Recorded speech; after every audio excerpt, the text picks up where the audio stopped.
नमस्कार दोस्तों, मैं अर्जुन प्रेप किडा यूट्यूब चैनल में आपका स्वागत करता हूं।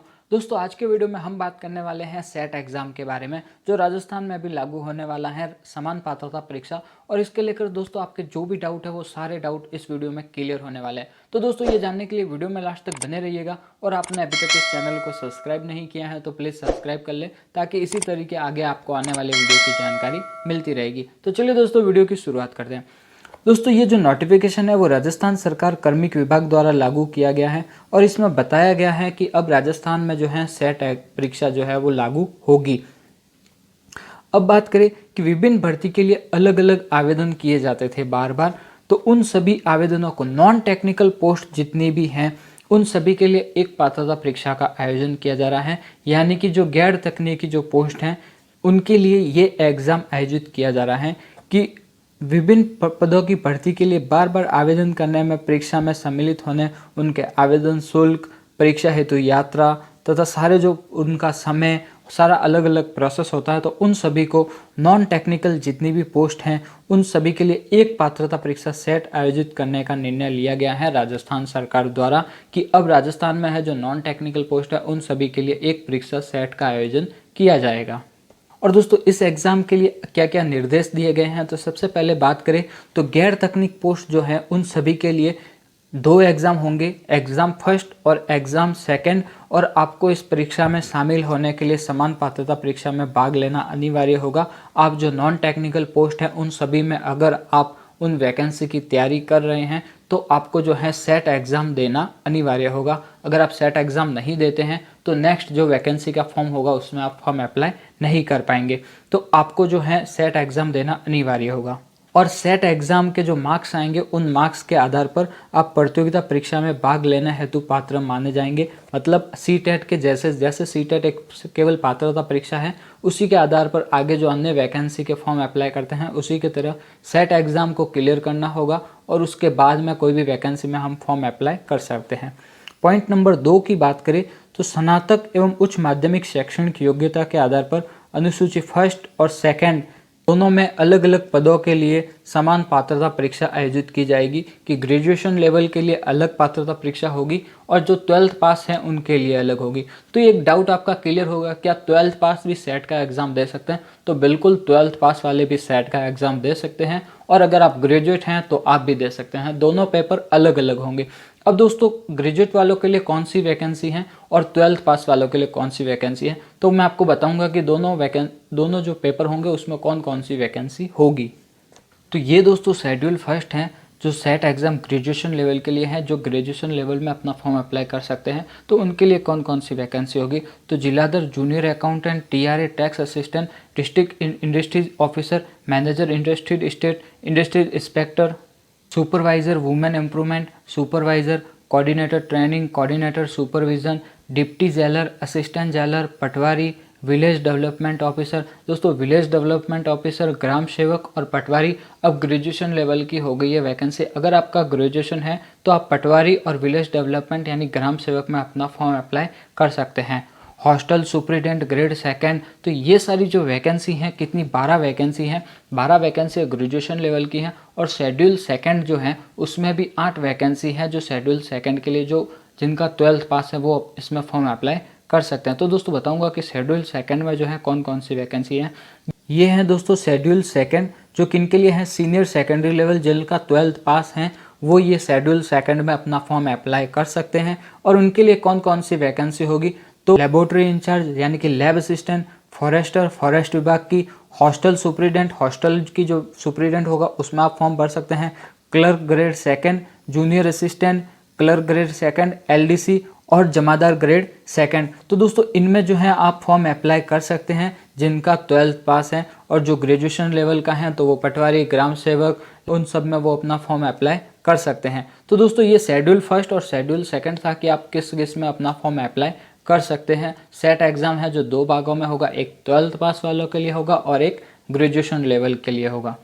और दोस्तों अगर आप पटवारी, ग्राम सेवक इनमें से किसी की तैयारी कर रहे हैं तो आप ग्रेजुएशन लेवल शेड्यूल फर्स्ट में फॉर्म अप्लाई कर सकते हैं। अब दोस्तों थर्ड पॉइंट की बात करें, जो समान पात्रता परीक्षा का आयोजन है वो राजस्थान कर्मचारी चयन बोर्ड RSSB द्वारा किया जाएगा। बोर्ड द्वारा इस परीक्षा का आयोजन वर्ष में एक बार किया जाएगा। तो दोस्तों जो सेट परीक्षा जो है वो वर्ष में एक बार की जाएगी, एक बार इसका आयोजन किया जाएगा और किसके द्वारा?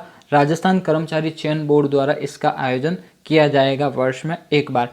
फिर दोस्तों चौथे पॉइंट की बात करें तो समान पात्रता परीक्षा का जो एग्जाम पैटर्न क्या रहने वाला है, तो एक चरणीय बहुविकल्पीय प्रश्न होंगे, यानी कि ऑब्जेक्टिव टाइप पेपर होगा और वर्ष में एक बार होगा।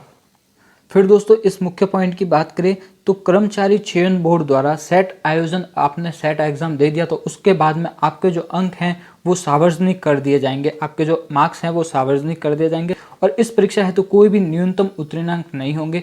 आपने ये एग्जाम दे दिया, इसमें कोई भी आपके जो कम से कम मार्क्स हैं वो नहीं होंगे। आपके अगर 20 नंबर आए हैं तो भी आपकी मार्कशीट है जो इशू होगी, लेकिन इसमें क्या होगा कि इसके आधार पर आप नेक्स्ट अगर कोई वैकेंसी का फॉर्म अप्लाई करने जाएंगे तो उसमें आपको कहा जाएगा कि अगर आपके सेट में 50%, 40% जो भी होगा इतने मार्क्स हैं तो आप फॉर्म भर सकते हैं।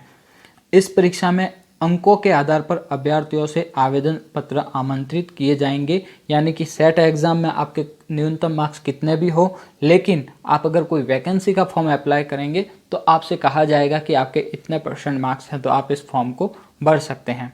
फिर इसके मुख्य पॉइंट की बात करें कि इसकी अवधि कितनी होगी, तो वैधता जो है इसकी 3 वर्ष की रहने वाली है। अगर आपने सेट एग्जाम एक बार दे दिया तो इसकी वैलिडिटी है जो 3 वर्ष की रहेगी और कोई भी अभ्यर्थी जो है 3 वर्ष तक वैलिड माना जाएगा। फिर बात करें कि आप ये एग्ज़ाम कितनी बार दे सकते हैं, तो इसमें अवसर की कोई सीमा नहीं होगी, आप ये एग्ज़ाम कितनी भी बार दे सकते हैं और पात्रता के आधार पर अपनी रैंकिंग सुधार हेतु आप इस परीक्षा में कई बार भाग ले सकते हैं।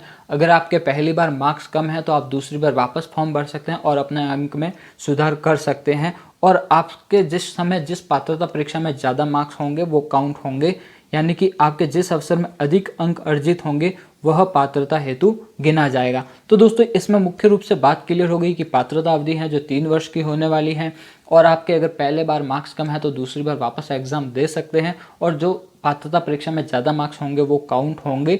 और इसकी बात करें तो पेपर जो है वो ऑब्जेक्टिव टाइप पेपर होगा। सेट एग्जाम में फिर जो मुख्य बात है वो क्या होगी कि इसमें जो आरक्षण का प्रावधान है वो मुख्य रूप से लागू होगा। आयु या अन्य किसी भी में आरक्षण का प्रावधान है तो वो सेट परीक्षा में नियम के अनुसार लागू होगा।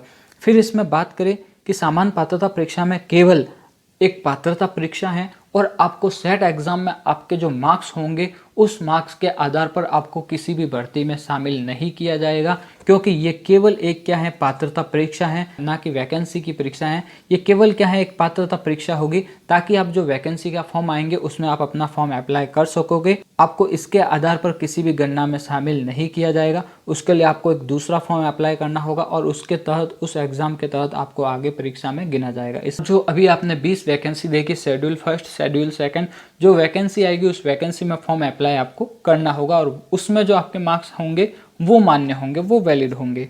अब दोस्तों बात करें मुख्य कि राजस्थान कर्मचारी चयन बोर्ड द्वारा वन टाइम रजिस्ट्रेशन एक जो है वो लागू किया जा रहा है और इसके तहत क्या होगा कि एक बार अगर आपने सेट का रजिस्ट्रेशन करवा लिया तो बार बार आपको हर वैकेंसी के लिए आपको फॉर्म नहीं भरना होगा। आपने वन टाइम रजिस्ट्रेशन कर दिया तो वो आपके लिए हर वैकेंसी में वैलिड होगा, सिर्फ आपको रजिस्ट्रेशन करना होगा, बार बार डॉक्यूमेंट की वगैरह इसमें आवश्यकता नहीं होगी।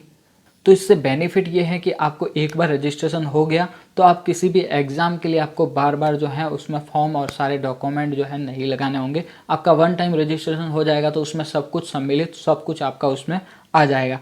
अब बात करें इसमें जो मुख्य बातें जो कई अभ्यर्थियों द्वारा पूछी जा रही हैं, क्या पटवारी की जो वैकेंसी है उसमें सेट एग्ज़ाम लागू होगा या नहीं। तो दोस्तों जो पटवारी की जो वैकेंसी है उसकी विज्ञप्ति जारी हो चुकी है तो उसमें जो है सेट एग्ज़ाम का जो है लागू नहीं होगा। इस 13 पॉइंट में बताया गया है कि सेट परीक्षा जो है वो पूर्व पहले की जो विज्ञप्ति लागू हो गई है उनमें ये लागू नहीं होगी। जो प्रक्रिया दिन है, जो विज्ञप्ति सभी पूर्व निर्धारित प्रक्रिया कार्य में, वो जो पहले की जो विज्ञप्ति है वो पहले के अनुसार कार्य अनुसार वो जारी रहेगी, उसमें ये लागू नहीं होगा।